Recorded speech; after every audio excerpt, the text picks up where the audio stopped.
तो फ्रेंड्स, पहले के वीडियोस में हमने कुछ इंपॉर्टेंट पॉइंट्स डिस्कस किए, जो भी इजी टॉपिक्स थे जहां से आप ज़्यादा से ज़्यादा मार्क्स गेन कर सकते हो, उन सब का हमने ओवरव्यू लिया, उन सब के हमने क्वेश्चन किए। अगर आपको वो जानना है तो आप फर्स्ट पार्ट से लेकर के 5 पार्ट तक जो सीरीज बने है उसको आप देख लो।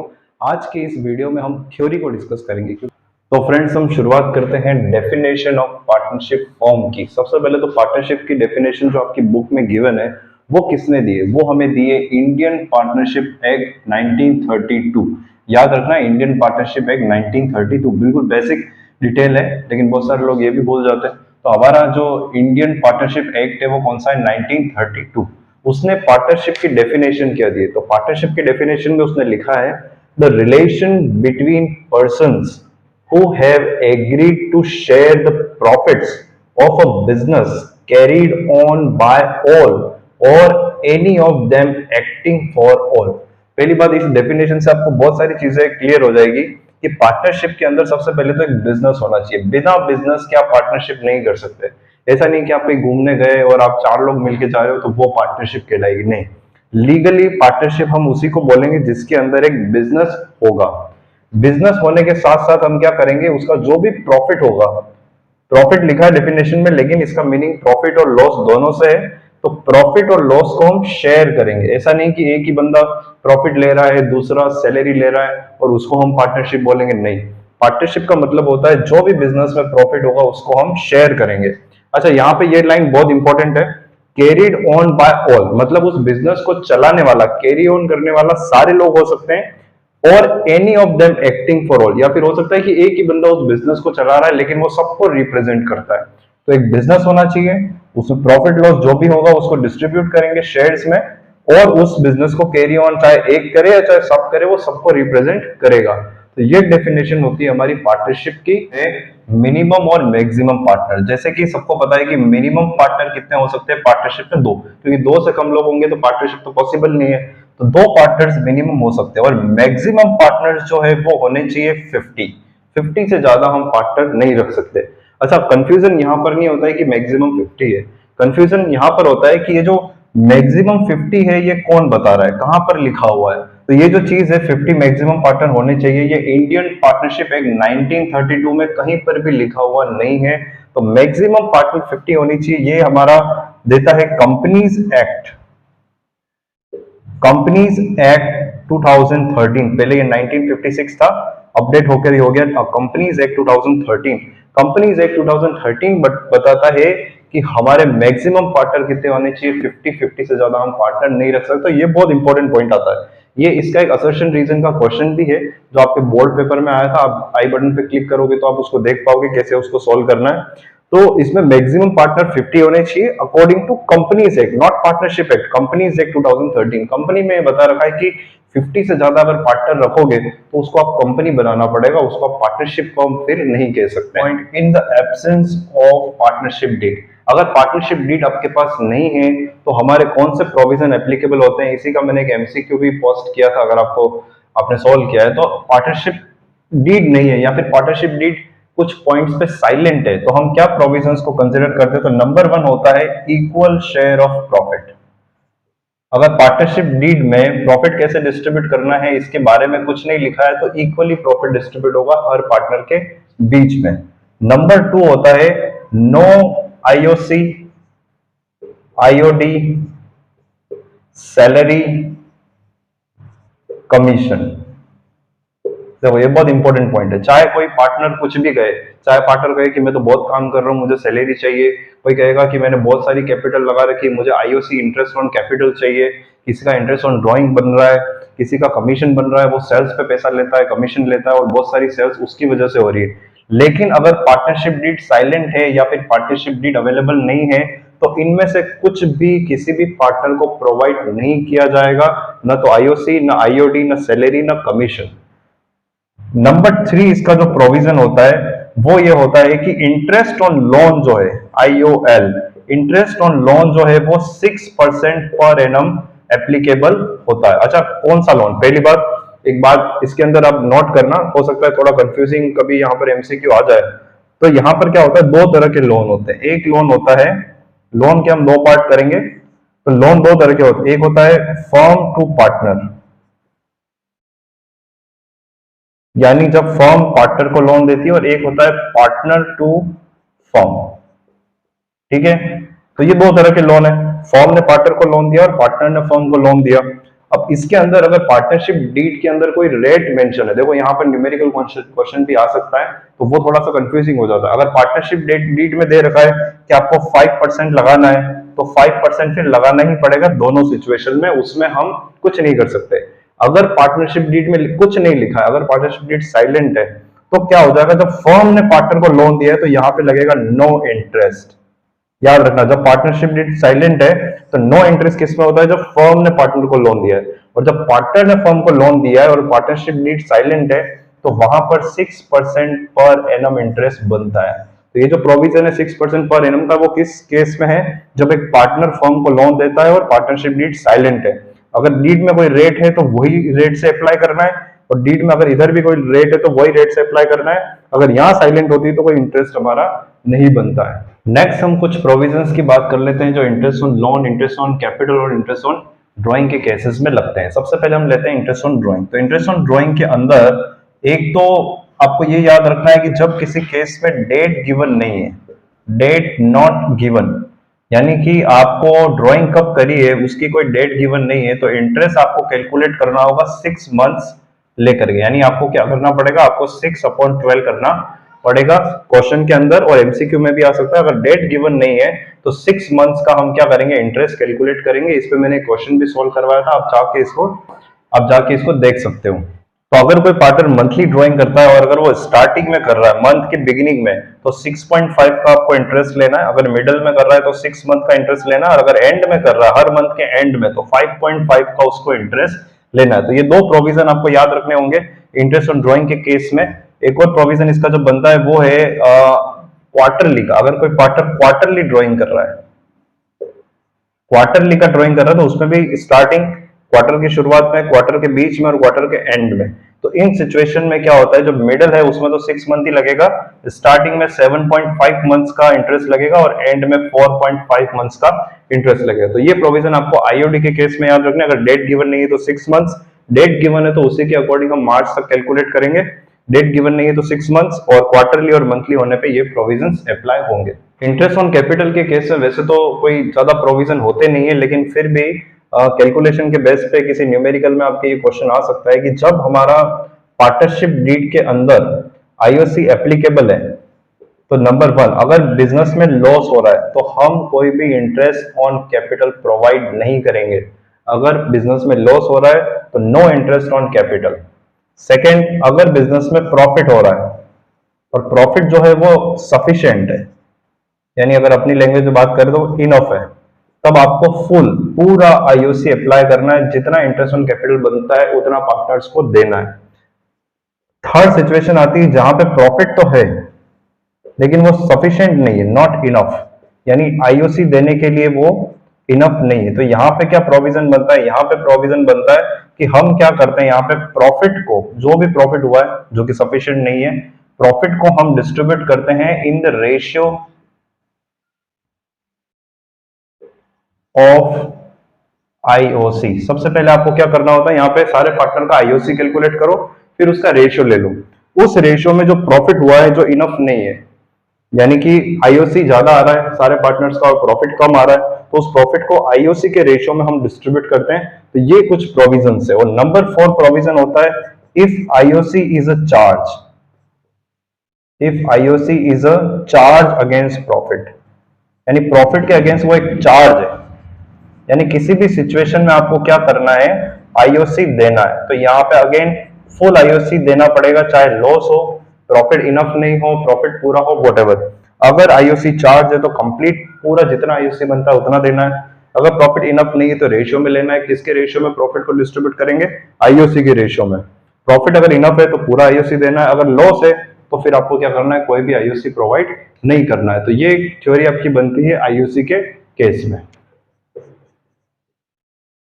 इंटरेस्ट ऑन लोन के केस में अभी हमने देखा कि एब्सेंस ऑफ पार्टनरशिप डीड में हम interest on loan 6% per annum लेते हैं। एक और यहाँ पे इंपॉर्टेंट बात ये है कि इंटरेस्ट ऑन लोन जो होता है वो हम प्रॉफिट एंड लॉस अकाउंट में रिकॉर्ड करते हैं, ना कि हम P&L एप्रोप्रिएशन अकाउंट में रिकॉर्ड करते हैं। यानी P and L appropriation account में इंटरेस्ट ऑन लोन को हमें नहीं लेना है, हमें पी एंड एल अकाउंट में लेते हैं। हम वैसे पी एंड एल बनाते नहीं है पार्टनरशिप में।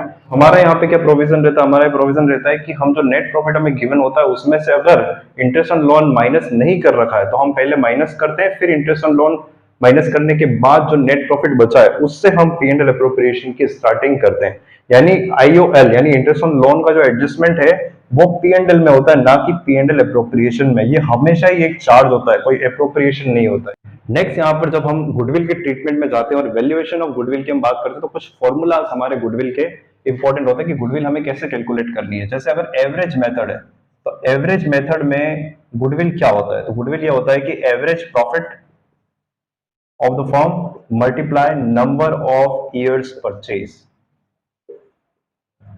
ये एवरेज में होता है। अच्छा, वेटेड एवरेज में भी ऐसा ही फॉर्मूला होता है।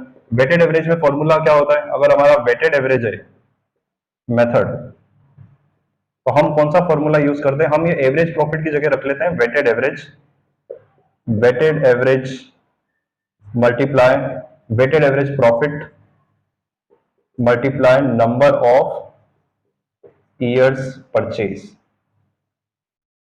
ये दोनों केसेस में हो गया। इसके अलावा हमारे पास और कौन कौन से मेथड है, तो एक मेथड है हमारे पास सुपर प्रॉफिट और मेथड होता है इसमें वैल्यूएशन ऑफ गुडविल में। तो सुपर प्रॉफिट मेथड का क्या फॉर्मूला होता है, सुपर प्रॉफिट मेथड, तो सुपर प्रॉफिट मेथड में फॉर्मूला होता है हम सुपर प्रॉफिट फाइंड करते हैं।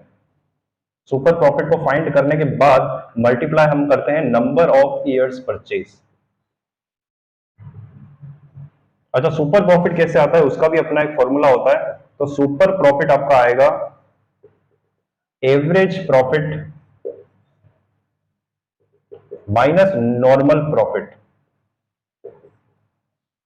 और नॉर्मल प्रॉफिट कहां से आता है, एवरेज प्रॉफिट तो आप निकाल लोगे कि 10 साल का प्रॉफिट है उसका एवरेज लेना है, तो नॉर्मल प्रॉफिट का क्या फॉर्मूला होता है, तो नॉर्मल प्रॉफिट का भी अपना एक फॉर्मूला होता है जिसके अंदर हम लेते हैं कैपिटल एम्प्लॉयड या फिर जो पार्टनर्स की कैपिटल है उनको हम प्लस करते हैं, कैपिटल एम्प्लॉयड मल्टीप्लाई हम करते हैं एनआरआर यानी normal rate of return divided by 100, इससे आता है हमारा नॉर्मल प्रॉफिट।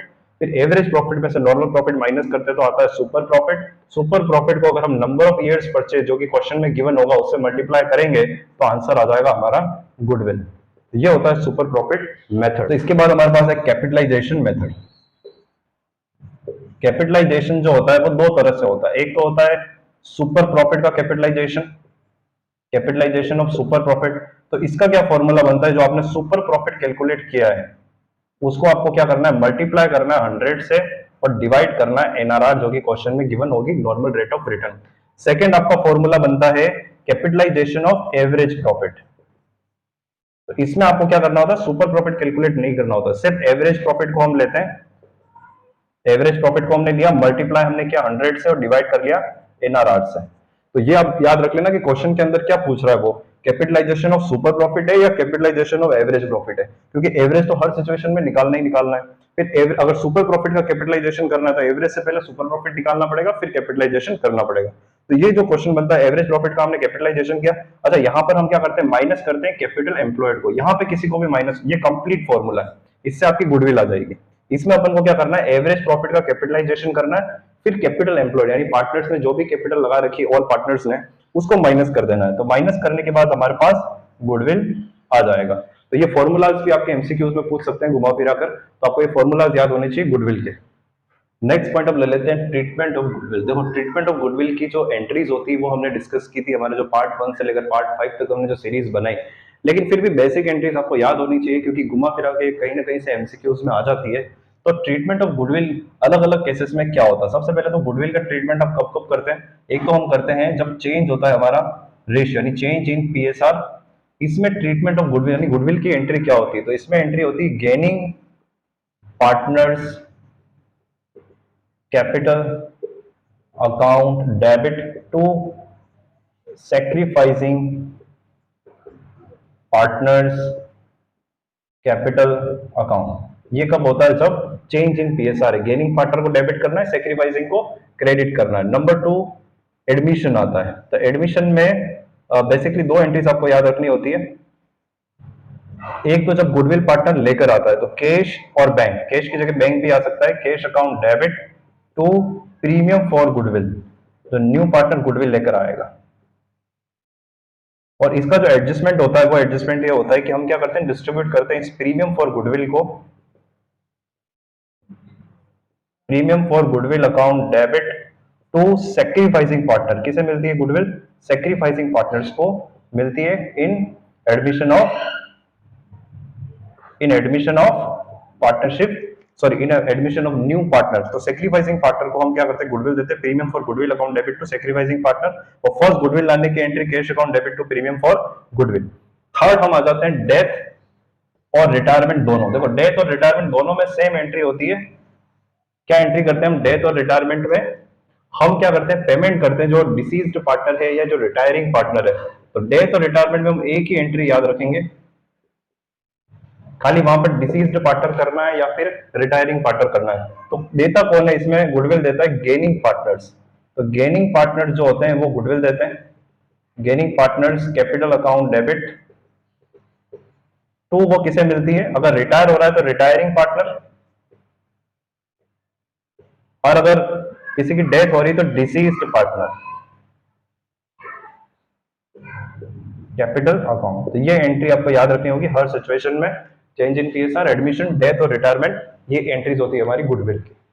नेक्स्ट पॉइंट क्या है? वो है अकाउंटिंग स्टैंडर्ड 26। अकाउंटिंग स्टैंडर्ड 26 जो होता है वो किसका स्टैंडर्ड होता है? वो होता है इनटेंजिबल असेट्स का। तो इनटेंजिबल असेट्स क्या है? तो इनटेंजिबल असेट्स जो है हमारे जो सिलेबस में है, एक तो वो आता है अकाउंटिंग स्टैंडर्ड इंटेंजिबल असेट्स में गुडविल। तो इसके अंदर आपको याद रखना है कि कौन सी गुडविल को हम रिकॉर्ड करते हैं और कौन सी गुडविल को हम रिकॉर्ड नहीं करते हैं। तो गुडविल को अगर हम डिस्ट्रीब्यूट करें तो एक वो गुडविल होती है जो सेल्फ जनरेटेड गुडविल है, मतलब खुद ने जो अर्न करी है वो गुडविल, सेल्फ जनरेटेड गुडविल। और दूसरी गुडविल होती है परचेस्ड गुडविल, यानी आपने किसी और बिजनेस को परचेस किया है तो उसके साथ उसकी गुडविल को, उसकी ब्रांड वैल्यू को भी आपने परचेस किया है। तो इसको हम रिकॉर्ड कर सकते हैं और इसको हम रिकॉर्ड नहीं कर सकते, नॉट रिकॉर्डेड। क्यों नहीं कर सकते हैं? तो आपकी पार्टनरशिप के अंदर आपने देखा होगा कि जो भी सेल्फ जनरेटेड गुडविल है सारी गुडविल को हम राइट ऑफ कर देते हैं। अगर एडमिशन हो रहा है तो वो सेक्रीफाइसिंग पार्टनर को मिल जाता है, अगर रिटायरमेंट हो रहा है तो हम गेनिंग पार्टनर को डेबिट कर देते हैं। तो गुडविल को हम, जो सेल्फ जनरेटेड गुडविल है उसको हम रिकॉर्ड नहीं कर सकते, लेकिन जो परचेज गुडविल है उसको हम रिकॉर्ड कर सकते हैं। ये कौन बोल रहा है? ये बोल रहा है हमारा accounting standard 26 intangible assets. Next point है reconstitution of partnership firm. Reconstitution of partnership firm कब कब होता है, किस किस सिचुएशन को हम रिकॉन्स्टिट्यूशन बोलते हैं? तो हम किस किस को बोलते हैं? सबसे पहले हम बोलते हैं चेंज इन पीएसआर। अगर हमने पीएसआर को बदला है, चेंज किया है रेशियो को, तो वो भी रिकॉन्स्टिट्यूशन है। दूसरा होता है जब हमारा किसी पार्टनर का एडमिशन होता है, एडमिशन, वो भी एक रिकॉन्स्टिट्यूशन है। थर्ड नंबर पे किसी पार्टनर का रिटायरमेंट होता है तो वो भी क्या है? एक रिकॉन्स्टिट्यूशन है। डेथ भी एक रिकॉन्स्टिट्यूशन है। उसके अलावा नंबर 4 पर आ गया, अगर किसी पार्टनर का किसी पार्टनरशिप फर्म का अमलगमेशन होता है। ये आपके क्या सिलेबस में इसका कोई क्वेश्चंस नहीं होता है, लेकिन फिर भी ये थ्योरेटिकल एक टॉपिक है। अमलगमेशन का मतलब ये हो गया कि अगर दो फर्म मिलकर के एक फर्म बन जाती है तो उसमें उसको भी हम रिकॉन्स्टिट्यूशन बोलते हैं। और नंबर 4 पे आता है कन्वर्जन। ये भी आपके सिलेबस में नहीं है, लेकिन थ्योरी के हिसाब से आपको याद रखना है, कन्वर्जन इनटू कंपनी। यानी कि अगर कोई पार्टनरशिप फर्म अगर कंपनी बन जाती, अपने आप को उसने कंपनी में कन्वर्ट कर लिया, उसको भी हम रिकॉन्स्टिट्यूशन बोलते हैं। तो ये सारे पॉइंट्स हैं जिसको हम रिकॉन्स्टिट्यूशन ऑफ पार्टनरशिप फर्म बोलते हैं। और इसी सिचुएशन में हम क्या करते हैं? हम रिवैल्यूएशन बनाते हैं, हम रेशियोज कैलकुलेट करते हैं, सेक्रीफाइस, गेनिंग, न्यू, और हम गुडविल का वैल्यूएशन करके उसको डिस्ट्रीब्यूट करते हैं। रिकॉन्स्टिट्यूशन ऑफ फर्म, ये सारे आपके चैप्टर से 1, 2, 3, और ये दोनों आपके सिलेबस में न्यूमेरिकल इसके नहीं है। नेक्स्ट इंपॉर्टेंट पॉइंट आपके पार्टनरशिप में ये है कि पार्टनरशिप, किसी भी पार्टनरशिप फर्म का जब डिसोल्यूशन होता है तो हम कैसे उसको डिसॉल्व करते हैं या किस किस सिचुएशन में हम उसको डिसॉल्व करते हैं। तो सबसे पहला आता है इसके अंदर म्यूचुअल एग्रीमेंट, यानी अगर सारे पार्टनर्स एग्री करते हैं कि हम इसे डिसॉल्व करते हैं तो उसका डिसोल्यूशन हो जाएगा। नंबर 2 आता है बाय नोटिस। कोई एक पार्टनर या एक से ज्यादा पार्टनर नोटिस देकर के भी हम फर्म को डिसॉल्व कर सकते हैं कि हम नहीं चाहते कि अब फर्म चले, तो हमने नोटिस दिया और उस फॉर्म को हमने डिसॉल्व कर दिया। नंबर 3 होता है कंपलसरी डिसोल्यूशन। कंपलसरी डिसोल्यूशन का मतलब ये होता है कि जैसे आपका अगर टाइम पीरियड पूरा हो गया, अगर आपका पार्टनरशिप आपने 5 इयर्स के लिए की, कंप्लीट होने पे डिसोल्यूशन हो जाएगा। अगर आपने किसी प्रोजेक्ट के लिए पार्टनरशिप की, जैसे ब्रिज बनाना है, सड़क बनानी है, तो अगर वो कंप्लीट हो जाता है प्रोजेक्ट, तो उसके बाद भी आपकी पार्टनरशिप फॉर्म डिसॉल्व हो जाएगी। नंबर 4 होता है बाय कोर्ट, यानी कुछ सिचुएशन में क्या होता है, कोर्ट इंटरवेन करता है, यानी कोर्ट बीच में आएगा और फॉर्म को डिसॉल्व करेगा। जैसे कि अगर फॉर्म में कोई इलीगल एक्टिविटी चल रही है, पार्टनर्स क्या कर रहे हैं, कोई एक या दो पार्टनर है वो एग्रीमेंट को फॉलो नहीं कर रहे हैं, फर्म में इतना लॉस हो रहा है, कंटिन्यू लॉस हो रहा है कि फर्म अब उस लॉस से बाहर आ ही नहीं सकती, तो कस्टमर का उसमें लॉस है, लेंडर्स का लॉस है, क्रेडिटर्स का लॉस है, तो उस सिचुएशन में भी कोर्ट आएगा बीच में और फर्म को डिसॉल्व कर देगा। तो ये सिचुएशन है जिसमें फर्म का डिसोल्यूशन हो सकता है। Number 10 one of the most important question है और देखा गया है कि बार बार ये क्वेश्चन पूछा जाता है। तो तीन हमारे पास पार्टनरशिप में मेन अकाउंट्स होते हैं। एक अकाउंट होता है हमारा रियलाइजेशन अकाउंट, एक बनता है हम रिवैल्यूएशन अकाउंट बनाते हैं, और एक P&L अप्रोप्रिएशन अकाउंट बनाते हैं। तो इन तीनों अकाउंट का नेचर क्या होता है? तो इन तीनों अकाउंट का, चाहे वो रियलाइजेशन हो, याद रखना है बहुत इंपॉर्टेंट क्वेश्चन है, रियलाइजेशन, रिवैल्यूएशन और P&L अप्रोप्रिएशन, ये तीनों अकाउंट का जो नेचर है वो सेम होता है, वो नेचर होता है नॉमिनल अकाउंट। तीनों ही नॉमिनल अकाउंट है। अच्छा, एक और अकाउंट हम बनाते हैं, यहां पर नहीं लिखा हुआ, वो है पार्टनर्स कैपिटल अकाउंट। तो कैपिटल अकाउंट का क्या नेचर होता है? तो कैपिटल अकाउंट का नेचर होता है पर्सनल अकाउंट, ये याद रखना। बस, इससे ज्यादा हम अकाउंट तो बनाते नहीं है। तो हम क्या करते हैं, तीनों अकाउंट है, रियलाइजेशन, रिवैल्यूएशन, P&L अप्रोप्रिएशन, ये नॉमिनल अकाउंट्स है, टेम्पररी अकाउंट्स भी बोलते हैं इसे। और पार्टनर्स कैपिटल अकाउंट जो होता है वो परमानेंट अकाउंट के अंदर पर्सनल अकाउंट होता है, ये क्योंकि पर्सन को यानी कि पार्टनर्स को रिप्रेजेंट करता है। पॉइंट यहां पर हम डिस्कस करेंगे कि माइनर पार्टनर के अगर क्या, लास्ट पॉइंट हम यहाँ पे डिस्कस करेंगे कि माइनर पार्टनर्स के क्या प्रोविजन होते हैं। वैसे तो माइनर पार्टनर को लेकर के कोई भी प्रॉब्लम या कोई भी न्यूमेरिकल हमारे पास नहीं है पूरे सिलेबस में, लेकिन फिर भी एक दो बातें आप इसमें याद रखो। पहली बात तो ये कि अगर कोई माइनर है यानी कि बिलो 18 है, तो वो पार्टनरशिप एग्रीमेंट नहीं कर सकता है। अगर मैं बिलो 18 हूं और मैं चाहूं कि पार्टनरशिप में करूं तो मैं नहीं कर सकता हूं। तो माइनर पार्टनर कैसे बन जाता है? वो बन जाता है जैसे कि मान लो कि मेरे पेरेंट्स पार्टनर थे और किसी रीजन से वो रिटायर हो गए या उनकी डेथ हो गई, तो उसके बाद कौन पार्टनर बना? उसके बाद मैं पार्टनर बना और मैं माइनर हूं, तो मुझे पार्टनर बनना पड़ेगा। तो माइनर पार्टनर के ये प्रोविजन होते हैं कि माइनर पार्टनर जो होता है वो प्रॉफिट का शेयर तो लेता है जब तक वो माइनर है, ठीक है, प्रॉफिट शेयर लेगा रेशियो में, लेकिन अगर फर्म में लॉस होता है तो लॉस का शेयर वो नहीं लेगा। तो आपको याद रखना है कि अगर पार्ट माइनर होता है तो उसका प्रॉफिट का शेयर उसे मिलेगा, लॉस का शेयर उसे नहीं मिलेगा। तो इससे ज्यादा पार्टनरशिप के अंदर और कोई थ्योरी आने नहीं वाली है। मेरे सारे पॉइंट्स थ्योरी के जो हो सकते थे वो सब कवर कर लिए हैं। तो नेक्स्ट हम डिस्कस कर लेते हैं इशू ऑफ शेयर्स में कौन कौन सी इंपॉर्टेंट थ्योरी है। तो फर्स्ट पॉइंट आपको याद रखना है, जो हमारा कंपनीज एक्ट है, इंडियन कंपनीज एक्ट, वो कौन सा एक्ट है? 2013। पहले ये 1956 हुआ करता था, अब हो गया 2013। ये फर्स्ट पॉइंट आपको याद रखना है। नंबर 2 है फीचर्स ऑफ कंपनी, यानी किसी भी कंपनी के क्या फीचर्स है कि उसको हम कंपनी बोलेंगे। तो जैसा कि मैंने एक एमसीक्यू में भी ये पोस्ट किया था, तो फीचर्स में आपको सबसे पहले आ गया कि separate legal entity, separate legal entity या फिर एग्जिस्टेंस इसका होता है। यानी जो कंपनी होती है ये सेपरेटली लीगल बॉडी है, यानी कि जैसे हम लीगली किसी पे केस कर सकते हैं, हमारे ऊपर केस हो सकता है, उसी तरह से कंपनी भी किसी और कंपनी पे या किसी पर्सन पे केस कर सकती है या उसके ऊपर केस हो सकता है। तो ये सेपरेट लीगल एंटिटी कंपनी को माना जाता है। नंबर नंबर 2 इसके अंदर है सेपरेट लीगल एंटिटी के अलावा परपेचुअल एग्जिस्टेंस। परपेचुअल एग्जिस्टेंस का मतलब ये होता है कि कंपनी, अब जैसे आप देखो 11th क्लास में अपन ने पढ़ा सोल प्रोप्राइटरशिप और पार्टनरशिप पढ़ा, तो पार्टनर्स अगर सारे नहीं रहेंगे तो पार्टनरशिप भी खत्म हो जाएगी, अगर ओनर नहीं रहेगा तो बिजनेस भी खत्म हो जाएगा। लेकिन कंपनी के केस में ऐसा नहीं, कंपनी के केस में शेयर होल्डर्स बदलते रहेंगे, डायरेक्टर्स बदलते रहेंगे, लेकिन कंपनी चलती रहेगी। अगर आपने बहुत सारा ग्रुप्स के बारे में देखा है, टाटा बिरला, तो कंपनी चलती रहती है, डायरेक्टर्स और ये सब बदल जाते हैं। नेक्स्ट इसका जो फीचर है वो है कॉमन सील। एक कंपनी जो होती है वो एक कॉमन सील यूज करती है, हमारे डॉक्यूमेंट्स पे उसी कॉमन सील को यूज करते हैं, तो उसको वेरीफाई करते हैं कि कंपनी जो है वो वेरीफाइड ट्रांजेक्शन कर रही है नहीं कर रही है। कंपनी के सारे जितने भी लीगल डॉक्यूमेंट्स है उस पर कॉमन सील को हम यूज करते हैं। एक और इसका सबसे इंपॉर्टेंट फीचर ये है, जैसे कि पार्टनरशिप और अगर हम सोल प्रोप्राइटरशिप की बात करें तो इसको कहीं पर भी जाकर के रजिस्टर आपको नहीं करवाना, एग्रीमेंट हो गया, बिजनेस बन गया। कंपनीज का रजिस्ट्रेशन होता है कंपनी के रजिस्ट्रार ऑफिस में जाकर के, बिना रजिस्ट्रेशन के कंपनी कंपनी नहीं कहलाएगी। और कंपनी का रजिस्ट्रेशन जो होता है वो कंपनीज एक्ट 2013 के अंडर होता है, तभी हम उसको हम कंपनी बोल सकते हैं। इसके अलावा ये होता है कि फ्रीली ट्रांसफरेबल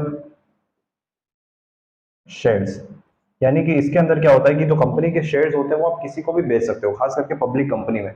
तो किसी पब्लिक कंपनी के शेयर अगर मेरे पास है तो मैं चाहूं तो मैं किसी और को बेच सकता हूं या परचेज कर सकता हूं। इसके अंदर कोई रोक टोक नहीं लगा सकता, ना कंपनी रोक टोक लगा सकती है, ना डायरेक्टर्स रोक टोक लगा सकते हैं। तो इसके अंदर होता है फ्रीली ट्रांसफरेबल शेयर्स। तो ये सारे फीचर्स जब होते हैं तभी हम उसको कंपनी बोलते हैं।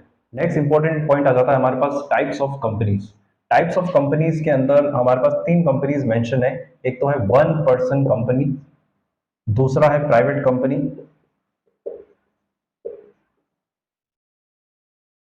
और थर्ड है पब्लिक कंपनी, यानी जिसके शेयर्स पब्लिक के पास हो सकते हैं वो पब्लिक कंपनी। देखो 1% कंपनी के बारे में आपको याद रखना है कि इसके अंदर जो मेंबर है, मेंबर यानी जो शेयर होल्डर होता है वो 1 होगा, मिनिमम भी 1 होगा और मैक्सिमम भी 1 होगा, क्योंकि इसीलिए इसको 1% कंपनी बोलते हैं। ये हो गया शेयर होल्डर्स की बात। लेकिन जो डायरेक्टर्स होते हैं, डायरेक्टर्स मिनिमम 1 हो सकता है बट मैक्सिमम 15 हो सकते हैं 1% कंपनी में। आप कितने डायरेक्टर्स रख सकते हो? मैक्सिमम 15, पर मिनिमम 1 होना जरूरी है। प्राइवेट कंपनी के केस में क्या होता है? प्राइवेट कंपनी के केस के अंदर जो शेयर होल्डर्स है, शेयर होल्डर्स मिनिमम 2 हो सकते हैं और मैक्सिमम 200 हो सकते हैं। यानी कि मेंबर्स जो है हमारे वो मिनिमम 2 होने चाहिए, मैक्सिमम 200 होने चाहिए। और जो डायरेक्टर्स होते हैं वो मिनिमम 2 होने चाहिए और मैक्सिमम 15 होने चाहिए। यानी यहाँ पे मिनिमम 2 डायरेक्टर्स होने चाहिए प्राइवेट कंपनी के केस में, और मैक्सिमम 15 आप रख सकते हो। यहाँ पर पब्लिक कंपनी के केस में क्या होता है, जो शेयर होल्डर्स है वो मिनिमम 7 होने चाहिए और मैक्सिमम की कोई लिमिट डिसाइडेड नहीं है। यानी मिनिमम 7 शेयर होल्डर्स होने चाहिए आपकी कंपनी में, तभी वो पब्लिक होगी। लेकिन मैक्सिमम की कोई लिमिट नहीं है, मैक्सिमम कितने भी शेयर होल्डर्स हो सकते हैं। और डायरेक्टर जो होते हैं वो मिनिमम 3 होने चाहिए पब्लिक कंपनी में और मैक्सिमम अगेन 15 होने चाहिए। यानी डायरेक्टर्स तीनों में मैक्सिमम 15 15 15 है, बट मिनिमम डायरेक्टर्स 1 2 3 है। और अगर हम मेंबर्स की बात करें तो यहाँ पे मिनिमम 1 ही है, यहाँ पे 2 to 200 है, यहाँ पे 7 to no limit. Next point हम ले लेते हैं टाइप्स ऑफ शेयर कैपिटल। तो शेयर कैपिटल जो है वो कितने टाइप की होती है और कितने टाइप से हम उसे रिकॉर्ड करते हैं? तो नंबर 1 शेयर कैपिटल है हमारे पास ऑथोराइज्ड कैपिटल। ऑथोराइज्ड कैपिटल जो है वो क्या होती है? वो कंपनी की रजिस्टर्ड कैपिटल है, इसको हम नॉमिनल कैपिटल भी बोलते हैं, याद रखना इसको हम रजिस्टर्ड कैपिटल या नॉमिनल कैपिटल भी बोलते हैं। यानी ये एक्चुअल कैपिटल नहीं है, यानी कि हमने सिर्फ क्या करा है कि मेमोरेंडम ऑफ एसोसिएशन MOA लिखा हुआ है कि हमारी मैक्सिमम कैपिटल इतनी हो सकती है, हम मैक्सिमम इतने शेयर इशू कर सकते हैं, तो उसको हम बोलते हैं ऑथोराइज्ड कैपिटल। नंबर 2 होता है इशूड कैपिटल। इशूड कैपिटल क्या होता है? जो कैपिटल का पार्ट हमने इसमें से एक्चुअली इशू कर दिया है, पब्लिक को ऑफर कर दिया, उसको हम बोलते हैं इशूड कैपिटल। नंबर 3 होता है सब्सक्राइब्ड कैपिटल। सब्सक्राइब्ड कैपिटल वो कैपिटल है जो इशूड कैपिटल में से पब्लिक ने सब्सक्राइब कर दिया, यानी पब्लिक ने एप्लीकेशन फॉर्म भर के दे दिया, उसको हम बोलते हैं सब्सक्राइब्ड कैपिटल। इसके अलावा एक और कैपिटल का पार्ट होता है जो अनइशूड कैपिटल, यानी कि ऑथोराइज कैपिटल में से जिसको इशू कर दिया, लेकिन उसके अलावा जो अनइशूड कैपिटल है उस कैपिटल का एक पार्ट हम कंसिडर करते हैं, उसको हम बोलते हैं रिजर्व्ड कैपिटल। यानी रिजर्व्ड कैपिटल जो कैपिटल है वो उस टाइम पे हम पब्लिक से डिमांड करते हैं जब कंपनी वाइंड अप हो रही है या कोई क्राइसिस है, तब हम क्या करते हैं, हमने कुछ पैसा बचा रखा है, अभी तक पब्लिक से लिया नहीं है, तो वो जब बाद में हम पब्लिक से लेंगे तो उसको हम बोलते हैं रिजर्व्ड कैपिटल। तो ये सारी टाइप्स ऑफ। इसी से रिलेटेड हमारा नेक्स्ट पॉइंट है मिनिमम सब्सक्रिप्शन। देखो यहाँ पे लिखा है सब्सक्राइब कैपिटल, इशूड कैपिटल का एक जो पार्ट होता है वो सब्सक्राइब होना चाहिए, तो कितना सब्सक्राइब होना चाहिए? तो मिनिमम सब्सक्रिप्शन जो है वो सब्सक्राइब कैपिटल आपकी होनी चाहिए 90% ऑफ इशूड कैपिटल। मान लो आपने इशू करें 10,000 शेयर्स, तो आपका मिनिमम कितना सब्सक्रिप्शन होना चाहिए? 9,000 शेयर्स का होना चाहिए। अगर 9,000 शेयर्स का सब्सक्रिप्शन आपके पास नहीं आता है तो आपका इशू कैंसिल हो जाएगा। अच्छा, ये जो 90% की जो टर्म दी है, जो 90% का रूल बनाया है, वो किसने बनाया? वो कंपनीज एक्ट 2013 ने नहीं बनाया, वो बनाया है सेबी ने, security exchange board of India. तो सेबी ने ये रूल दिया है 90% का, यानी मिनिमम 90% सब्सक्रिप्शन होना चाहिए। नेक्स्ट पॉइंट हम डिस्कस कर लेते हैं प्रोसेस ऑफ इश्योर शेयर्स। किसी भी कंपनी में अगर शेयर्स पब्लिक को हम ऑफर करते हैं तो उसका क्या प्रोसेस होता है? तो सबसे पहले हम प्रोस्पेक्टस निकालते हैं। प्रोस्पेक्टस क्या होता है कि एक इनविटेशन कार्ड की तरह होता है जो कि किसी भी न्यूज़पेपर में, मीडिया में आप रिलीज करते हो, तो उससे क्या होता है कि लोगों को पता चलता है कि हाँ इस कंपनी के शेयर आने वाले हैं, कितने रुपए के शेयर है, कितने शेयर है, उसका क्या प्रोसेस रहेगा। नंबर 2 पे हम क्या करते हैं, प्रोस्पेक्टस के बाद एप्लीकेशन होती है, यानी हम एप्लीकेशन फिलअप करते हैं, जो शेयर होल्डर्स होंगे वो एप्लीकेशन फिलअप करेंगे, वो इसी के साथ अटैच होती है। नंबर 3 पे हम उसको अलॉट करते हैं, यानी कि उसको हम शेयर्स दे देते हैं। अब अलॉटमेंट पे अगर सारा पैसा ले लिया है तो यहीं पे एंड हो जाएगा इशू ऑफ शेयर्स। अगर अपन ने सारा पैसा नहीं लिया तो नंबर 4 पे कॉल्स होती है, यानी जो पैसा बचा हुआ उसको हम इंस्टॉलमेंट में पब्लिक से लेते हैं। तो ये प्रोसेस होता है किसी भी शेयर्स को इशू करने का। नेक्स्ट हमारा इंपॉर्टेंट पॉइंट है difference between equity shares and preference shares. तो प्रेफरेंस शेयर्स से रिलेटेड हमारे पास यही एक टॉपिक है और न्यूमेरिकल्स प्रेफरेंस शेयर से रिलेटेड बहुत कम आते हैं, ज्यादातर इक्विटी शेयर से रिलेटेड ही आते हैं। तो इसके अंदर कुछ डिफरेंस आपको याद रखना है। जो ओनर है, रियल ओनर जो है कंपनी का, वो इक्विटी शेयर होल्डर है, प्रेफरेंस शेयर होल्डर नहीं है। दूसरी चीज, प्रेफरेंस शेयर होल्डर को हम फिक्स रिटर्न देते हैं, इसका फिक्स्ड रिटर्न होता है, जैसा कि उसमें लिखा होगा 10%, 5%, वॉटेवर, इसका फिक्स रिटर्न नहीं होता है। तीसरी चीज, फर्स्ट डिविडेंड हम इसको देते हैं, प्रायोरिटी जो है वो मिलेगी प्रेफरेंस शेयर्स को, इसको प्रायोरिटी नहीं मिलेगी क्योंकि रियल ओनर है, तो लॉस भी इसी को होगा, प्रॉफिट भी इसी को होगा। तो इनका जो फिक्स रिटर्न होगा पहले वो दिया जाएगा, प्रायोरिटी इनको मिलेगी, बाद में इनका रिटर्न जो बचा है प्रॉफिट उसमें से दिया जाएगा। और कंपनी जब वाइंड अप होगी तो रिडेम्पशन यानी कंपनी की जो कैपिटल का हम पेमेंट करते हैं तो इसका रिडेम्पशन में भी इसको प्रायोरिटी मिलेगी, इसको नहीं मिलेगी। इसका जो पैसा है इक्विटी शेयर होल्डर्स का वो लास्ट में कंपनी इन्हें देगी, अगर लॉस है तो इन्हें पैसा नहीं मिलेगा। इसके अलावा हमारे इशू ऑफ शेयर्स में कुछ ऐसी टर्म्स होती है जिसके क्वेश्चंस पूछे जाते हैं, इस पे एक एमसीक्यूज भी मैंने सॉल्व करवाया, तो आपको चाहो तो देख सकते हो। सबसे पहले है इनकॉर्पोरेशन कॉस्ट। इनकॉर्पोरेशन कॉस्ट को हम प्रिलिमिनरी एक्सपेंसेस भी बोलते हैं, मतलब कंपनी को बनाने के जो खर्चे हैं उसको हम कहाँ पे शो करते हैं, जो आपके नेक्स्ट फाइनेंशियल स्टेटमेंट चैप्टर में आता है कि इनकॉर्पोरेशन कॉस्ट और प्रिलिमिनरी एक्सपेंसेस को हम बैलेंस शीट में कहाँ पे शो करते हैं। तो बैलेंस शीट के अंदर हम इसे नॉन करंट असेट्स में, अदर नॉन करंट असेट्स में शो करते हैं, तो वो उस चैप्टर में आपको कवर हो जाएगा। स्वेट इक्विटी शेयर्स क्या होते हैं? स्वेट इक्विटी शेयर्स ये होते हैं कि कंपनी के डायरेक्टर्स, एम्प्लॉइज जो अपने किसी स्किल की वजह से उन्हें हम कुछ शेयर्स देते हैं, वो कुछ स्किल है या फिर उन्होंने कुछ ऐसी एक्टिविटी की है या फिर कंपनी के लिए उन्होंने कुछ ऐसा किया है, तो हमने उन्हें एज ए गिफ्ट शेयर्स दिए हैं, तो उसको हम बोलते हैं sweat equity shares. Private placement क्या होता है? जैसा कि अपन ने अभी प्रोसेस में डिस्कस किया था कि पब्लिक को हम ऑफर करते हैं। बहुत सिचुएशन में क्या होता है कि कंपनी पब्लिक को ऑफर नहीं करती, वो क्या करती है, कुछ खास लोगों को ऑफर करती है। बैंक्स को बोलती है कि हम हमारे शेयर खरीद लो, कुछ पैसा हमें दे दो, या फिर किसी बड़े इंस्टीट्यूशन को या फिर किसी और कंपनी को वो बोलते हैं कि हमारे शेयर परचेस कर लो, तो उसको हम प्राइवेट प्लेसमेंट बोलते हैं। ईसॉप यानी एम्प्लॉइज स्टॉक ऑप्शन प्लान। ये क्या होता है कि बहुत बार कंपनी क्या होती है कि ऐसा प्लान लेकर आती है कि डिस्काउंटेड प्राइस पे या कम रेट में हम अपने एम्प्लॉइज को शेयर्स दे रहे हैं, तो उसमें एक टाइम फ्रेम होती है कि 2 महीने के अंदर जिस एम्प्लॉइज को हमारे शेयर खरीद रहे हैं खरीद लो, वो एज ए बोनस देते हैं, उसका कोई पैसा नहीं लिया जाता है एम्प्लॉइज से। नेक्स्ट हमारे पास है इशू ऑफ डिबेंचर और इसकी इंपॉर्टेंट थ्योरी। तो सबसे पहले आपको इसमें डिस्कस करना है कि difference between debenture and shares. जब हम यहाँ शेयर्स की बात कर रहे हैं तो हम यहाँ इक्विटी शेयर्स की बात कर रहे हैं, यानी कि difference between debentures and equity shares. तो डिबेंचर क्या होते हैं और इक्विटी शेयर्स क्या होते हैं? सबसे पहले तो कंपनी के जो ओनर है वो इक्विटी शेयर्स होते हैं। तो डिबेंचर्स क्या होते हैं? लेंडर्स, यानी कि इन्होंने हमें लोन दिया है, तो हम ये कंसिडर करते हैं कि कंपनी में क्या है, लोन आया है, तो उसको हम बोलते हैं लेंडर्स, डिबेंचर। और इक्विटी शेयर होल्डर्स को हम बोलते हैं ओनर। अगेन जो इनका रिटर्न होता है वो फिक्स्ड होता है, इसका नॉट फिक्स रिटर्न, ये हमने पहले भी डिस्कस किया था प्रेफरेंस शेयर्स में। और इसका जो रिटर्न होता है वो फिक्स होता है, यानी कि इनको जो इंटरेस्ट देना है वो फिक्स होता है कि 10%, 5%। इसका जो रिटर्न होता है उसको हम बोलते हैं डिविडेंड, पर इसका जो रिटर्न होता है उसको हम बोलते हैं इंटरेस्ट, क्योंकि लोन पे आप क्या दोगे, लोन पे इंटरेस्ट दोगे। इसमें नेक्स्ट डिफरेंस ये है डिवेंचर और इक्विटी शेयर्स में, जो रिटर्न की प्रायोरिटी, यानी इनको जो डिविडेंड देते हैं और इनको जो इंटरेस्ट देते हैं उसका प्रायोरिटी मिलती है डिवेंचर होल्डर्स को, यानी सबसे पहले इन्हें रिटर्न देना है, इन्हें बाद में देना है।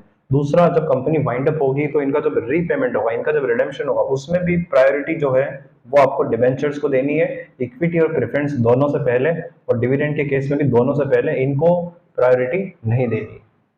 नेक्स्ट पॉइंट हमारे पास है टाइप्स ऑफ डिबेंचर। तो कुछ खास टाइप्स ऑफ डिबेंचर जो है वो हम अभी डिस्कस करेंगे, जैसा कि एक हो गया कन्वर्टिबल, इसी का अपोजिट हो जाएगा नॉन कन्वर्टिबल। एक हो गया आपका रिडीमेबल, इसी का अपोजिट हो गया नॉन रिडीमेबल। एक हो गया आपका रजिस्टर्ड, और एक हो गया इसका बेरर, जो इसका अपोजिट है। कन्वर्टिबल डिबेंचर वो डिबेंचर होता है जो एक पीरियड के बाद, उसके एग्रीमेंट में मेंशन होगा कि एक पीरियड के बाद वो इक्विटी शेयर में कन्वर्ट हो जाते हैं। नॉन कन्वर्टेबल डिबेंचर हमेशा डिबेंचर ही रहते हैं, वो कभी कन्वर्ट नहीं होते। रिडीमेबल वो डिबेंचर जिनका एक पीरियड के बाद 5 ईयर्स, 7 ईयर्स, 10 ईयर्स के बाद रिडेम्पशन हो जाएगा, यानी रीपेमेंट हो जाएगा, वापस पैसा आ जाएगा।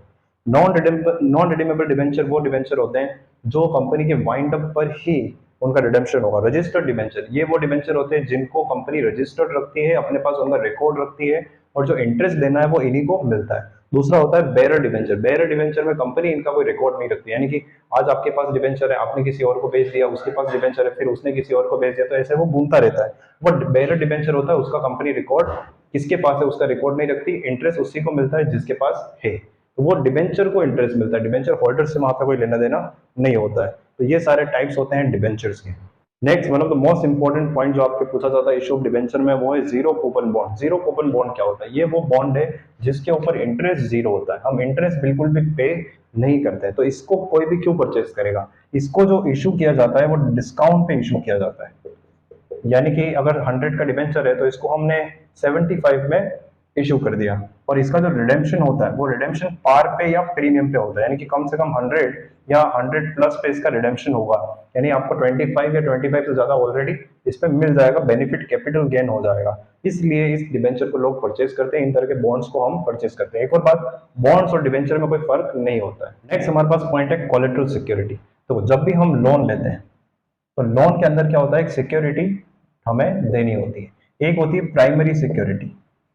प्राइमरी सिक्योरिटी मतलब आपने लोन किस पे लिया है, आपने लैंड पे लिया है, गोल्ड पे लिया है, पर्सनल लोन है तो सैलरी पे लिया, किस पे लिया है, आपने जो लोन लिया उसके लिए एक प्राइमरी सिक्योरिटी होती है। लेकिन कंपनीज के केस में क्या होता है, बहुत बार उन्हें सेकेंडरी सिक्योरिटी भी देनी पड़ती है, यानी कि अगर प्राइमरी सिक्योरिटी काम नहीं करती है तो सेकेंडरी सिक्योरिटी से वो लोन का रीपेमेंट हो जाएगा, तो वो सेकेंडरी सिक्योरिटी को हम बोलते हैं कोलेटरल सिक्योरिटी। तो वही सेकेंडरी सिक्योरिटी और कोलेटरल सिक्योरिटी जो है हम डिबेंचर इशू करते हैं एज अ कोलेटरल सिक्योरिटी। एक पॉइंट और डिबेंचर में हमें याद रखना चाहिए, वो ये है कि जब हम डिबेंचर को इशू करते हैं तो हमें प्रीमियम, पार, डिस्काउंट तीनों ऑप्शन मिलते हैं। आप प्रीमियम पे इशू कर सकते हो, पार पे इशू कर सकते हो, डिस्काउंट पे कर सकते हो। इक्विटी शेयर्स में क्या होता है कि हम सिर्फ प्रीमियम और पार पे ही इशू कर सकते हैं, वहां पे डिस्काउंट एप्लीकेबल नहीं होता है। नेक्स्ट हम डिस्कस कर लेते हैं फाइनेंशियल स्टेटमेंट्स और उसका जो एनालिसिस का चैप्टर है उसमें कौन कौन से पॉइंट्स है जो आपको याद रखने चाहिए। सबसे पहले आता है format of balance sheet in SOPL. आपको बुक में फॉर्मेट ऑफ एसओपीएल और बैलेंस शीट दोनों मिल जाएगा, तो आपको पूरा फॉर्मेट लर्न कर देना है। कौन कौन सी हेडिंग्स है, उसके अंदर क्या सब हेडिंग्स है, जैसे करंट असेट्स में क्या आता है, करंट लाइबिलिटी में क्या आता है, शेयर होल्डर्स फंड में क्या आता है ना, इस तरह से non current assets, non current liability में क्या आता है, तो ये बिल्कुल लर्न कर लेना है। और एसओपीएल में सबसे पहले आरएफओ रेवेन्यू फ्रॉम ऑपरेशन है, फिर अदर इनकम है, फिर हमारी 7 हेडिंग्स है एक्सपेंसेस की, उसके बाद आता है प्रोविजन फॉर टैक्स, फिर आता है प्रॉफिट आफ्टर टैक्स। तो ये पूरा फॉर्मेट आपको लर्न करना है। उसके बाद इसी चैप्टर के अंदर इंपॉर्टेंट पॉइंट आता है यूजर्स ऑफ फाइनेंशियल स्टेटमेंट। जो आपने फाइनेंशियल स्टेटमेंट बनाया उसके यूजर्स क्या है, तो ये वही यूजर्स है जो 11th क्लास में अकाउंटिंग के यूजर्स थे।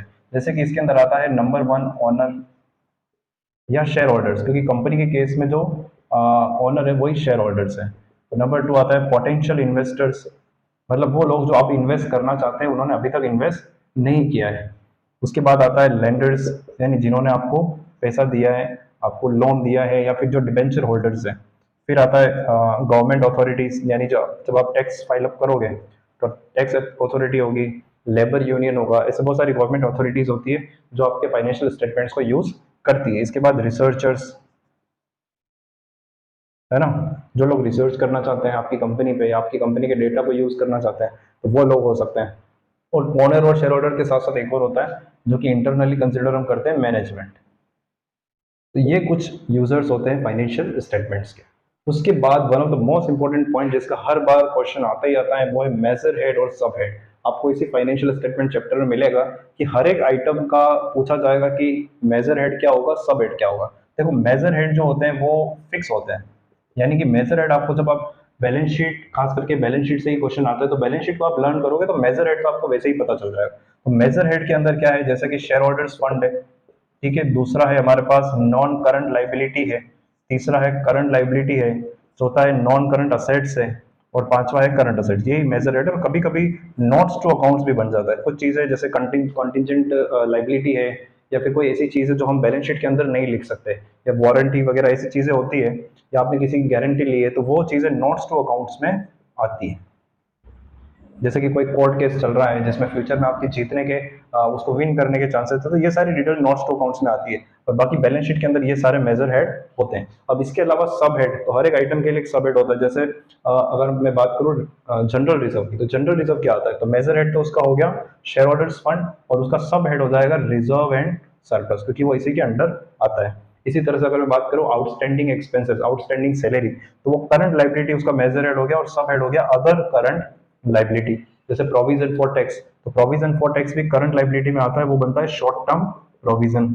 तो इस तरह से आपको बुक के अंदर टेबल्स बनी हुई है जिसमें आइटम्स दे रखे हैं, उनके मेजर हेड्स और सब हेड्स दे रखे हैं। इसका 3 मार्क्स का क्वेश्चन 100% आएगा ही आएगा। चलिए उसके बाद हम डिस्कस कर लेते हैं टूल्स, यानी कि फाइनेंशियल स्टेटमेंट है उसका एनालिसिस करने के क्या क्या टूल्स आपके सिलेबस में गिवन है। तो सबसे पहले हमारे पास है कंपैरेटिव स्टेटमेंट्स, जो कि मैंने पार्ट 1 में बताया था, वन ऑफ द इजीएस्ट, इसके 4 मार्क्स का क्वेश्चन आएगा ही आएगा। ये बहुत ही ईजी रहता है, इसको आपको पढ़ना है, कंपेरेटिव और कॉमन साइज दोनों। तो ये क्या है, टूल्स हैं एनालिसिस के। इसके अलावा हमारे पास आता है रेशियो एनालिसिस। तो रेशियो एनालिसिस जो है इसका अपना एक सेपरेट चैप्टर है, तो वो भी एनालिसिस का पार्ट है, अकाउंटिंग रेशियोज। इसके बाद हमारे पास और भी बहुत सारे एनालिसिस होते हैं, जैसे कि ट्रेंड एनालिसिस है, जो कि आपके सिलेबस में फिलहाल नहीं है। तो आपको याद रखना कंपेरेटिव, कॉमन साइज और रेशियो, ये तीनों एनालिसिस हम देखते हैं। अच्छा, कैश फ्लो को एनालिसिस नहीं, कैश फ्लो जो है वो फाइनेंशियल स्टेटमेंट का पार्ट होता है कंपनी में। तो कंपनी में हम क्या करते हैं, बैलेंस शीट बनाते हैं, एसओपीएल बनाते हैं और कैश फ्लो स्टेटमेंट बनाते हैं एज अ फाइनेंशियल स्टेटमेंट। तो एनालिसिस में हमारे पास कंपेरेटिव, कॉमन साइज और रेशियो है। तो इसमें आपको बस इतना सा याद रखना है कि कंपेरेटिव स्टेटमेंट्स को हम हॉरिजॉन्टल टाइम सीरीज भी बोलते हैं, कॉमन साइज स्टेटमेंट्स को हम वर्टिकल और क्रॉस सेक्शनल भी बोलते हैं, और रेशियो एनालिसिस जो होता है वो हमारा वर्टिकल और क्रॉस सेक्शनल का पार्ट होता है। तो इस तरह से तीन टूल्स है और तीन टूल्स के हम डिफरेंट टर्म्स भी यूज कर सकते हैं। तो लास्ट पार्ट हमारे थ्योरी के अंदर ये है कि अकाउंटिंग रेशियो और कैश फ्लो से रिलेटेड कुछ क्वेश्चंस आ सकते हैं थ्योरी में, वो हम डिस्कस कर लेते हैं। सबसे पहले अकाउंटिंग रेशियो। अकाउंटिंग रेशियो के अंदर क्या करना है, आपको सारे फॉर्मूलाज लर्न करने होंगे, जैसे कि करंट रेशियो क्या होता है, क्विक रेशियो जिसको हम लिक्विड रेशियो बोलते हैं वो क्या होता है, सॉल्वेंसी रेशियो क्या होता है, प्रोप्राइटरी रेशियो क्या होता है। इन सब के जो फॉर्मूलाज है, net profit ratio, gross profit ratio, operating ratio, इन सब के फॉर्मूलाज आपको लर्न करने होंगे, क्योंकि ऐसा क्वेश्चन थ्योरी बेस्ड आ सकता है जिसके अंदर ये पूछ ले कि किसको किससे डिवाइड किया जाता है या फिर कौन सी टर्म को हम यूज करते हैं। तो फॉर्मूलाज अगर आपको लर्न होंगे तो न्यूमेरिकल्स और थ्योरी दोनों में आपको हेल्प मिल जाएगी। दूसरा, पर्पस क्या होता है, तो किसी भी रेशियो का पर्पस क्या होता है। फर्स्ट, हमारे पास जो रेशियो होते हैं वो होते हैं लिक्विड रेशियो, लिक्विडिटी रेशियो। तो फर्स्ट हमारे पास है लिक्विडिटी रेशियो।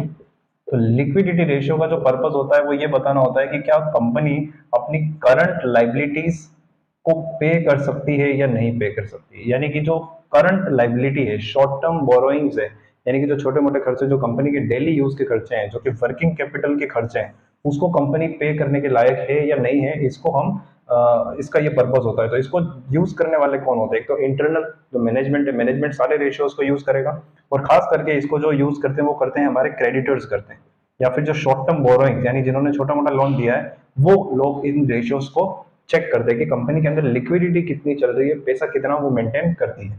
नंबर 2 जो हमारा होता है सॉल्वेंसी रेशियो।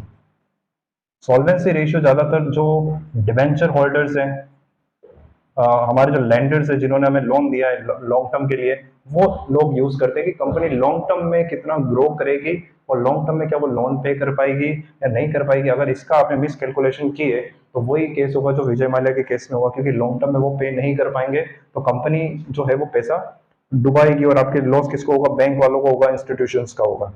नंबर 3 जो एक्टिविटी रेशियो है, यानी कंपनी के अंदर क्या एक्टिविटी चल रही है, क्या कंपनी जो है डेटर से पैसा कलेक्ट कर रही है टाइम पे, कंपनी अपने क्रेडिटर्स को टाइम पे पैसा दे रही है, क्या कंपनी बहुत लंबे टाइम तक स्टॉक होल्ड तो नहीं करती, यानी कि अगर स्टॉक होल्ड कर रही है तो इसका मतलब क्या हुआ, इसका मतलब ये हुआ कि कंपनी का प्रोडक्ट सेल नहीं हो रहा है। तो ये एक्टिविटी रेशियो में हम देखते हैं कि कंपनी की इंटरनल एक्टिविटीज कैसी चल रही है, जिसके अंदर टर्नओवर रेशियो होता है। और नंबर 4 होते हैं प्रॉफिटेबिलिटी, यानी कंपनी को जब हमने पैसा दे दिया तो वो नेट प्रॉफिट उसने कितना जनरेट किया, उसने ग्रॉस प्रॉफिट कितना जनरेट किया, उसने ऑपरेटिंग प्रॉफिट कितना जनरेट किया, उसने आरओआई कितना जनरेट किया, ताकि कंपनी की हम पता लगा पाए कि कंपनी पैसा यूज करके कितना प्रॉफिट बना रही है, क्या वो नॉर्मल प्रॉफिट बना रही है, नहीं बना रही है, या उससे बेकार प्रॉफिट बना रही है। तो कंपनी की प्रॉफिटेबिलिटी कैसी चल रही है वो हम यूज करते हैं प्रॉफिटेबिलिटी पे। और ये कौन यूज करेगा, ये ज्यादातर इन्वेस्टर्स यूज करते हैं जिन्हें पैसा कंपनी में लगाना है, जिन्हें शेयर्स खरीदना है। तो ये पर्पस होता है हर एक रेशियो का। उसके बाद आपको इसके अंदर लर्न करना होगा एक्टिविटीज इन सीएफएस। सीएफएस के अंदर 3 एक्टिविटी होती है, operating activity, number 2 investing activity, और नंबर 3 हो गया आपका फाइनेंसिंग एक्टिविटी। अब इनका मतलब क्या है और इनमें किन किन चीजों को इंक्लूड करते हैं वो हम देख लेते हैं। तो ऑपरेटिंग एक्टिविटी यानी जो बिजनेस का नॉर्मल फंक्शन है उससे आपने कितना कैश जनरेट किया, जैसे कि आपने सेल करके, प्रोडक्ट सेल करके, अपनी सर्विसेज प्रोवाइड करके कितना कैश जनरेट किया, या फिर माइनस आप कर लो उसमें से जो बिजनेस के खर्चे हो रहे हैं जैसे सैलरी, रेंट, फैक्ट्री के खर्चे, फिर जो कैश जो जनरेट कर रही है कंपनी उसको हम ऑपरेटिंग एक्टिविटी बोलते हैं, यानी cash generated from operating activity. फिर उसके बाद आता है इन्वेस्टिंग एक्टिविटी। इन्वेस्टिंग एक्टिविटी के अंदर हम इंक्लूड करते हैं असेट्स को, फिक्स असेट्स को, और नॉन करंट इन्वेस्टमेंट को। इनसे रिलेटेड जो भी कैश जनरेट हो रहा है वो इसमें आएगा। आपने असेट्स को परचेज किया, आपने असेट्स को सेल किया, आपने इन्वेस्टमेंट को परचेज किया, इन्वेस्टमेंट को सेल किया, इन्वेस्टमेंट पे आपको डिविडेंड मिला, आपको रिटर्न मिला, आपको इंटरेस्ट मिला, वो सब इन्वेस्टिंग एक्टिविटी में जाएगा। फाइनेंसिंग एक्टिविटी के अंदर जो आता है वो कंपनी फाइनेंसिंग कहाँ से करे, यानी पैसा कहाँ से लेकर आ रही, तो वो क्या करेगी, इशू ऑफ शेयर्स इसके अंदर आएगा, शेयर्स इशू करके पैसा आएगा, है ना, equity share preference shares, debenture issue करके आएगा, लोन लेकर के आएगा, और इन सब का रिडेम्पशन भी होगा, वापस पेमेंट भी करना पड़ेगा। अगर शेयर इशू किए, डिबेंचर इशू किए, तो आपको डिविडेंड देना भी पड़ेगा। यहाँ पे हम डिविडेंड ले रहे हैं, इंटरेस्ट ले रहे हैं, यहाँ पे डिविडेंड देना पड़ेगा, है ना, यहाँ पे हमें इंटरेस्ट भी देना पड़ेगा। तो यहाँ पे कंफ्यूजन होता है कि जब हम डिविडेंड पे करते हैं और इंटरेस्ट पे करते हैं तो वो फाइनेंसिंग एक्टिविटी का पार्ट है, और जब हम डिविडेंड रिसीव कर रहे हैं और डिविडेंड या इंटरेस्ट रिसीव कर रहे हैं तो वो इन्वेस्टिंग एक्टिविटी का पार्ट होता है। तो ये सब इनफ्लो और आउटफ्लो, इनफ्लो और आउटफ्लो, इनफ्लो मतलब जब हमारे पास कैश आ रहा है, आउटफ्लो जब हमारे हमसे कैश जा रहा है, वो होता है हमारे हम इसको शो करते हैं कैश फ्लो स्टेटमेंट में। तो वो कौन सी एक्टिविटीज में आता है ये आपको लर्न करना है, और अगर आपको इसका फॉर्मेट पता है कैश फ्लो का, सीएफएस का फॉर्मेट कैसे बनता है, अगर आपको ये लर्न है तो आपको ये भी सारा पता चल जाएगा कि किस एक्टिविटी में कौन सा इनफ्लो है, कौन सा आउटफ्लो है, क्योंकि एमसीक्यूज में एक आधा एमसीक्यू ऐसा आएगा ही आएगा। एक और चीज आपको कैश फ्लो के बारे में लर्न करनी चाहिए, वो होता है कैश एंड कैश इक्विवेलेंट का क्या मीनिंग है। कैश एंड कैश इक्विवेलेंट पहली बात किसी भी एक्टिविटी में नहीं आता है, उसको लास्ट में हम एडजस्ट करते हैं, ओपनिंग क्लोजिंग को प्लस करके अमाउंट फाइंड करते हैं जब पूरा स्टेटमेंट हमारा बन जाता है। तो कैश एंड कैश इक्विवेलेंट होता क्या है, तो कैश एंड कैश इक्विवेलेंट के अंदर हम किस किस को कंसिडर करते हैं, उसके अंदर हम करते हैं कैश इन हैंड, यानी कंपनी के पास कितना पैसा है, cash in bank, cash at bank, यानी बैंक में आपने कितना डिपॉजिट करवा रखा है। फिर मार्केटेबल सिक्योरिटीज, यानी कुछ ऐसी सिक्योरिटीज होती है जो मार्केटेबल यानी हाईली लिक्विड है। इसका एक एमसीक्यू आपके आया था अभी बोर्ड में, यानी ऐसी सिक्योरिटी समझ लो जिसको आपने बेचने के लिए रखा है, यानी वो 3 मंथ्स के अंदर अंदर रियलाइज हो जाएगी, एक ऐसे इन्वेस्टमेंट कि 3 महीने में आपको पैसा मिल जाएगा, तो उनको भी हम कैश एंड कैश इक्विवेलेंट में रखते हैं। फिर आगे आपका चेक इन हैंड्स, यानी आपके पास चेक पड़े हुए हैं, अभी तक आपने बैंक में डिपॉजिट नहीं करवाए 31 मार्च तक, तो ऐसे चेक्स को भी हम क्या करते हैं, कैश एंड कैश इक्विवेलेंट का पार्ट कंसिडर करते हैं। तो ये आपकी थ्योरी का पार्ट था, सारे चैप्टर्स के जो इंपॉर्टेंट थ्योरीज है और उनके जो पॉइंट्स है उनका हमने ओवरव्यू लिया। अब आप क्या करोगे, अब आप टेक्स्ट बुक के अंदर जो भी अनसोल्ड में एमसीक्यूज दे रखे हैं वो सारे आप देख लो, खास करके असर्शन, रीजन और स्टेटमेंट वाला जिसके अंदर आता है कि स्टेटमेंट नंबर 1, स्टेटमेंट नंबर 2, इन सबको आप देख लो तो आपकी थ्योरी पूरी कंप्लीट हो जाएगी। और थ्योरी कंप्लीट करने से ये होगा कि आपके 6 to 8 मार्क्स, कम से कम 6 मार्क्स और ज़्यादा से ज़्यादा 8 मार्क्स की थ्योरी आएगी, वो आप इजीली अटेम्प्ट कर सकते हो, उसके अंदर अपना टाइम वेस्ट भी नहीं होता है, कोई कैलकुलेशन भी नहीं होती।